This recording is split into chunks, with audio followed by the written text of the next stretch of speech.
Hoje o programa estará apresentando a entrevista com a doutora Ione Maria Taufer, médica anestesista experiente, que fala sobre o seu trabalho e um pouquinho sobre a sua vida pessoal, a sua vida íntima com a sua família.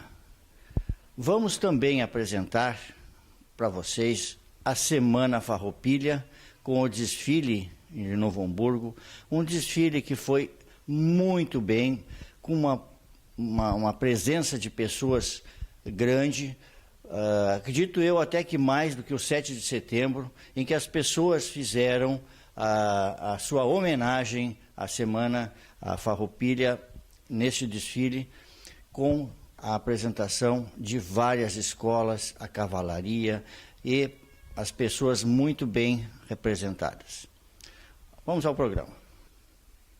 O programa hoje veio a Ivoti, essa bela cidade, pujante, próspera, conversar sobre a parte médica com a doutora Ione Maria Taufer, anestesista formada há 20 anos pela Universidade Federal de Pelotas e veio se estabelecer em Ivoti. Doutora Ione, como é que foi essa vinda para Ivoti? Como é que foi essa trajetória? O que motivou a sua vinda para cá? Na verdade, eu tenho um irmão que é médico, né? E já trabalhava aqui em Ivoti e eu resolvi vir e trabalhar com ele. Sempre sonhei em trabalhar junto com ele, foi por isso que eu vim. E o que ele levou a fazer essa especialidade, a anestesia, que hoje em dia é difícil de encontrar profissionais nessa área, né? Na verdade, assim, quando eu saí do 6º ano, eu vim para cá e trabalhei 1 ano aqui com o pessoal de Ivoti. Doutor Idemar, doutor César, né? E existia a necessidade dessa especialidade, porque até então era o pessoal de Novo Hamburgo que vinha para cá e dava cobertura para eles, para todas as cirurgias, tanto de urgência quanto eletivas. Daí eu fui fazer um estágio na Santa Casa, para ver como que era a anestesia, para ver se eu ia gostar da anestesia, e realmente eu me encantei com a anestesia. Daí eu resolvi sair e fazer a residência em anestesia. E aonde fizeste a residência? Foi em Porto Alegre ou qual é o hospital? Eu fiz no Hospital Evangélico de Curitiba, em 94 e 95. Naquela época eram só 2 anos, né, de residência. Eu fiz lá e daí quando eu voltei, eu fiz pós em medicina paliativa e tratamento de dor no Hospital de Clínicas de Porto Alegre. Bom, é um hospital evangélico lá, é uma referência nessa especialidade de anestesia. Sim, até porque é um hospital de urgência, é um hospital do estado referência para grandes queimados. E hospital que tem muito volume, se trabalha muito. Quem vai para uma residência com vontade de aprender e trabalhar, o evangélico é o lugar certo para isso. Me diz uma coisa, muitos telespectadores não têm ideia do que seja um anestesista, né? Poderia explicar de alguma forma assim, o que é o anestesista, o que ele faz, qual é o trabalho dele, no que envolve essa atividade? Na verdade, assim, envolve um monte de coisa. Não é só como muita gente diz, vai botar o paciente para dormir, vai acordar o paciente. Não.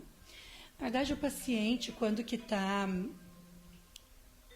acham que o anestesista é só botar o paciente para dormir e acordar quando termina a cirurgia. Na verdade, não é assim, né, Gelson? Tu sabe que toda pessoa, quando vai fazer uma cirurgia, está muito ansioso. Então, a gente é um pouco psiquiatra também nessa hora. Tu tem que acalmar, tu tem que dar atenção para essa pessoa, tu tem que dar carinho para ela, porque é uma hora em que ela está muito frágil, né? Então, envolve, além de toda a parte técnica, de ver como estão todos os exames, se o paciente está apto para a cirurgia, tu também tem que dar essa de psicólogo e segurar a mão do teu paciente, né? E o que faz o anestesista com a medicação? Como é que ele age dentro da cirurgia, dentro da parte que faz a pessoa não sentir dor? Na verdade, assim, a gente tem vários tipos de anestesia, né?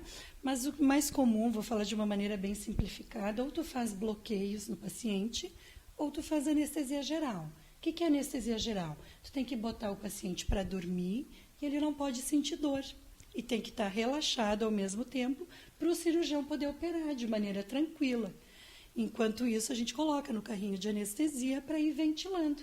Tu fica respirando pelo paciente, fica dando medicação para ele não ter dor e para o cirurgião poder trabalhar tranquilo. Já os bloqueios funcionam de maneira diferente, né? Tu anestesia, na maioria das vezes, as costas dos pacientes, tu faz uma anestesia RAC ou uma peridural, e a maioria das vezes o paciente fica acordado. Quando é, por exemplo, uma cesariana, que eu não posso sedar o paciente, daí fica acordado. Ou, se não, tu pode sedar em cirurgias assim de membro inferior, tipo varizes, né? Cirurgia quebra-perna, quebra-pé, faz essa anestesia nas costas, que é muito segura. Diferente do que era antigamente, né? Bom, a maioria das vezes, ou para dizer em todos os casos, as pessoas têm receio de ir para uma cirurgia, de ter que dormir, de ter que fazer a cirurgia, e como é que vai acordar, se vai acordar. Como é que é lidar com isso no dia a dia, para as pessoas perderem um pouquinho esse medo? Que, na verdade, antigamente nem existia anestesista, né? Antigamente, quem fazia as anestesias eram as enfermeiras, as freiras, nesses hospitais, né? De freiras, eles embebiam uma compressa de éter, botavam no nariz do paciente, o paciente dormia. Assim era que funcionava. Só que isso é muito perigoso, né? Era muito perigoso, morria muita gente. Por isso que tem esse mito tão grande em torno da anestesia. Ah, dormiu e nunca mais acordou. Justamente porque antigamente era assim. Só que agora é muito segura a anestesia.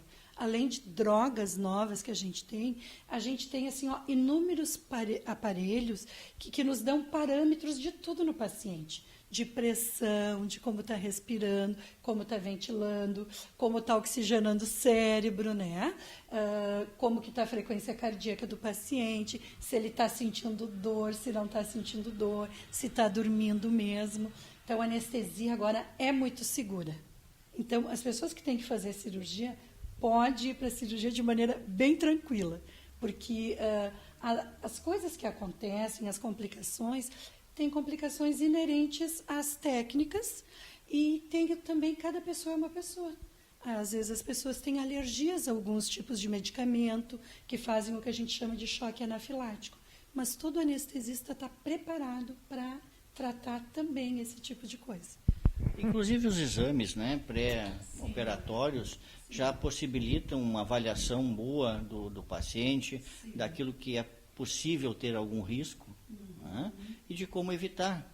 Né? Hoje em dia está nesse sim, nível. É muito mais tranquilo, porque antigamente quem fazia os pré-operatórios eram só os cirurgiões.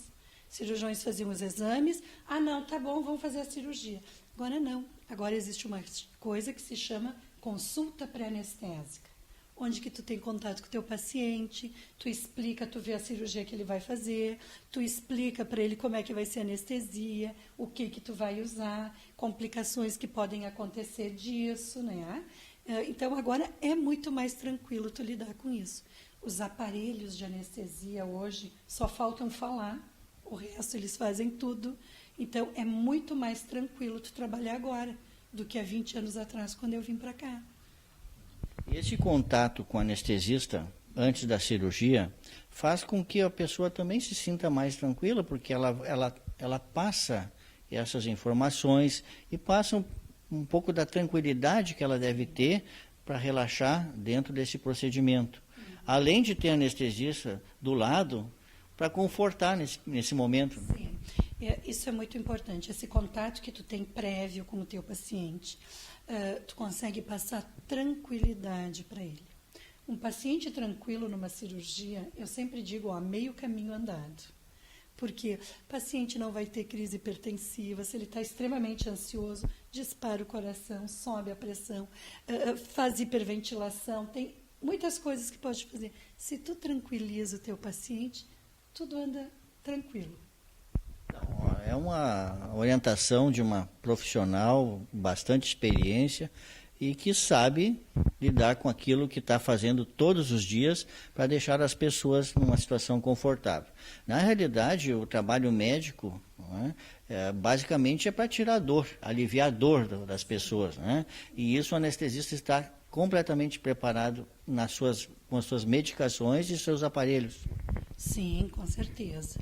Na verdade, inclusive, o primeiro pós-operatório, quem faz é o anestesista. A gente tem a obrigação de fazer o primeiro pós-operatório, é fazer com que o teu paciente não tenha dor. É tua responsabilidade isso. E hoje em dia a gente tem muitos tipos de medicamento em que tu pode usar. Antigamente existiam muito poucos medicamentos, né?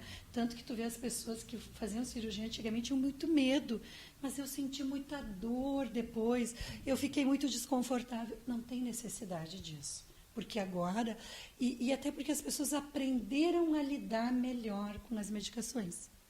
Antigamente, morfina, por exemplo, só se usava morfina paciente que estava morrendo. Hoje em dia, não. Morfina é um analgésico potente e que funciona muito bem para pós-operatório, coisa que não se tinha antigamente, né? Então, mais um motivo para não terem essa preocupação e fazerem as suas cirurgias adequadas, com tranquilidade, sim, conversando com os profissionais, tanto o anestesista quanto o cirurgião, né, nesse pré-contato e no pós-operatório, que também há de se dizer, né, Ione, que a dor pós-operatória não vai ser isentada totalmente, porque o corpo tem que se habituar. Claro que não. Tu imagina só, tu faz um corte de 15 centímetros na tua barriga e tu não quer sentir nada? Isso não existe, né, gente? Quer dizer, tem medicação que trata a dor, mas desconforto tu vai ter. Uma das coisas que é muito importante falar, como é importante a equipe que trabalha junto. Nós trabalhamos juntos aqui há muitos anos, esse pessoal que trabalha junto. Então, a gente sabe exatamente o que um espera do outro. Como que tu tem que fazer, qual é a tua função dentro da equipe, né? As coisas andam como relógio, sabia? E a gente tem, assim, os nossos casos aqui, a gente, claro que é um hospital de baixa complexidade, né, Ivoti? Mas nosso índice, por exemplo, de infecção hospitalar, nosso índice de complicações é muito pequeno. E eu acho que isso muito se deve à coesão da equipe. Todo mundo trabalha junto, trabalha bem. E em função, assim, de um bem maior, que é o bem-estar do paciente. O que tu tem que é deixar o teu paciente bem. Mesmo que tu não esteja bem, mesmo porque todos nós temos problemas, todos nós temos conflitos, mas isso tu não pode passar para o teu paciente. O que tu tem que ter é tranquilidade, para deixar o teu paciente tranquilo também. Em instantes voltaremos a conversar com a doutora Ione. Aguarde só um minuto.